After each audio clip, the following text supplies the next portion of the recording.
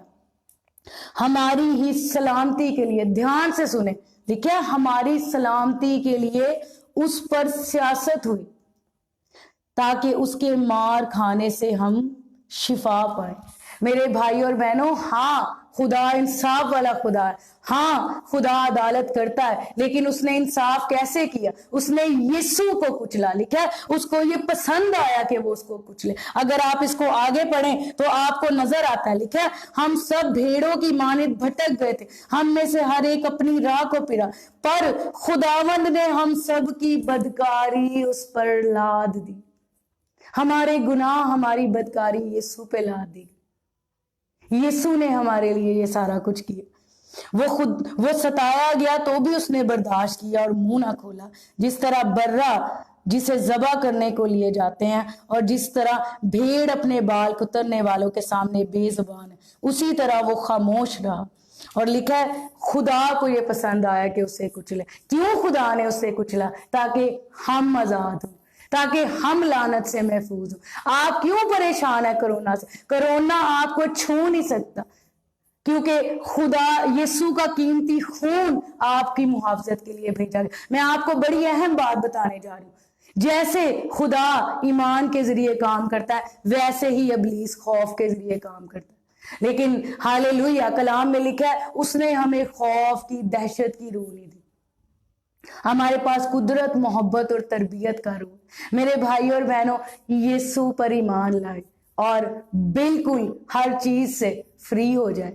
مت یہ سوچے کہ آپ کو جب ابلیس آ کے آپ کے کانوں میں باتیں کرے، آپ کو کہے تجھے کرونا ہوگا، تو باہر جا رہا ہے، تو یہ ہو رہا ہے، تو وہ ہو رہا ہے، تیرے بچوں کو ہوگا، اس کو کہے یسوع کے نام میں تجھے حکم دیتا ہوں، تجھے حکم دیتی ہوں، دفع ہو جا، کیونکہ یسوع مسیح میرے لیے قربان ہوا ہے، وہ میرا حفظی بنا ہے۔ میں یسوع کے خون کو اپنے اوپر لیتی ہوں، میں اپنی روح بدن جان پہ، میں اپنے بچوں کی روح بدن جان پہ لیتی ہوں۔ مجھے پتا ہے کلام میں یہ لکھا ہے کوئی وبا میرے خیمہ کے نزدیک نہیں آئی۔ کلام میں لکھا ہے جب میں خون کو اپنے اوپر لے لیتی ہوں تو وبا میرے گھر کے، میرے بدن کے گرد پھٹکنے کی بھی نہیں۔ میرے بھائی اور بہنوں، ہم آزادی کی شریعت کے وارث ہیں، ہم نئے عہد میں شامل ہیں، نئے عہد میں بہت سی چیزوں سے ہمیں آزاد کر دیا گیا۔ میں دعا کرتی ہوں، میں نے آنے سے پہلے بھی بہت دعا کی، میں دعا کرتی ہوں خدا اس کلام کو آپ پہ کھولے، آپ اور زیادہ ان حوالہ جات کو جس کو میں نے آپ کے لیے پڑھا، اور زیادہ اس پہ غور کریں۔ کلام مقدس میں لکھا ہے عبرانیوں کے خط میں کہ جو باتیں ہم سنتے ہیں اور بھی زیادہ دل لگا کے ان پہ غور کریں تاکہ بہہ کے اس سے دور نہ چلے۔ میں دوبارہ سے آپ کو کہوں گی، آج جس وقت میں سے ہم گزر رہے ہیں، زیادہ سے زیادہ دعا کریں، زیادہ سے زیادہ کلام پڑھیں۔ اب آپ کے پاس بہت ٹائم ہے، اب ہمارا وہ بہانہ کہ میرے پاس وقت نہیں ہے، یہ ساری چیزیں جو وہ ختم ہو چکی ہیں۔ اب آپ سب کے پاس وقت ہے، خدا کو وقت دیں، خدا کے ساتھ وقت گزاریں، کیونکہ یہی وہ رستہ ہے جس کے ذریعے آپ بچ سکتے ہیں۔ جو مسیحی لوگ ہیں ان کو میں کہوں گی کہ وہ خوف سے یسوع کے نام میں آزاد ہو اور یسوع پہ ایمان رکھیں، اور جو غیر مسیحی ہیں ان کو میں دلیری سے کہوں گی کہ یسوع کے پاس آئیں، کیونکہ راہ، حق اور زندگی یسوع ہے۔ یسوع پہ ایمان لا کے آپ بچ جائیں گے، اور کوئی رستہ نہیں ہے، اور کوئی تیسرا رستہ نہیں ہے جو آپ کو نجات دے سکتا ہے۔ میرے بھائی اور بہنوں، اگر آج تک آپ نے یسوع کو زندگی نہیں دی تو ابھی آپ کے پاس وقت ہے کہ آپ یسوع کو زندگی دیں، تاکہ ان ایام میں سے ہم جلدی سے، تیزی سے ہم اینڈ ٹائمز کی طرف، ہم آخری ایام کی طرف بڑھ رہے ہیں۔ اس سے پہلے کہ مصیبت آئے آپ اپنے آپ کو تیار کریں۔ میں ان بھائیوں اور بہنوں کو جو ابھی تک جنہوں نے یسوع کو زندگی نہیں دی، جو میری یہ ویڈیو دیکھ رہے ہیں، میں ان سے درخواست کروں گی کہ میرے پیچھے یہ دعا کریں، اور اس کے بعد میں ان بیماروں کے لیے جو بیمار ہے، جو یہ ویڈیو دیکھ رہے ہیں، ان سے بھی درخواست کروں گی کہ وہ اپنے اوپر ہاتھ رکھیں تاکہ میں ان کے لیے دعا کروں، اور خدا کی وہ ڈیوائن ہیلنگ، خدا کی وہ مقدس شفا، پاک شفا جو اس نے یسوع کے وسیلہ سے جاری کر دی ہے، وہ یسوع کے نام میں آپ کو چھوئے گی۔